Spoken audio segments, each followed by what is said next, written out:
লিবিয়ার বেনগাজিতে অনুষ্ঠিত ১৩তম আন্তর্জাতিক হিফজুল কুরআন প্রতিযোগিতা ২০২৫-এ বাংলাদেশের প্রতিনিধি হাফেজ আনাস বিন আতিক তৃতীয় স্থান অর্জন করেছে। আন্তর্জাতিক কিরাত সংস্থা বাংলাদেশের তত্ত্বাবধানে মনোনীত এ প্রতিযোগী পূর্ণ কোরআন হিফজ ক্যাটাগরিতে প্রতিযোগিতা করে পুরস্কার স্বরূপ ৫০,০০০ লিবিয়ান দিনার লাভ করে।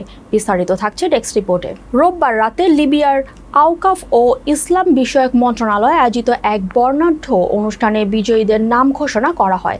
এবারের প্রতিযোগিতায় বিশ্বের ৭৫টি দেশের ১২০ জন প্রতিযোগী অংশ নেন। চূড়ান্ত পর্বে মোট ১৮ জন প্রতিযোগীকে বিজয়ী ঘোষণা করা হয়।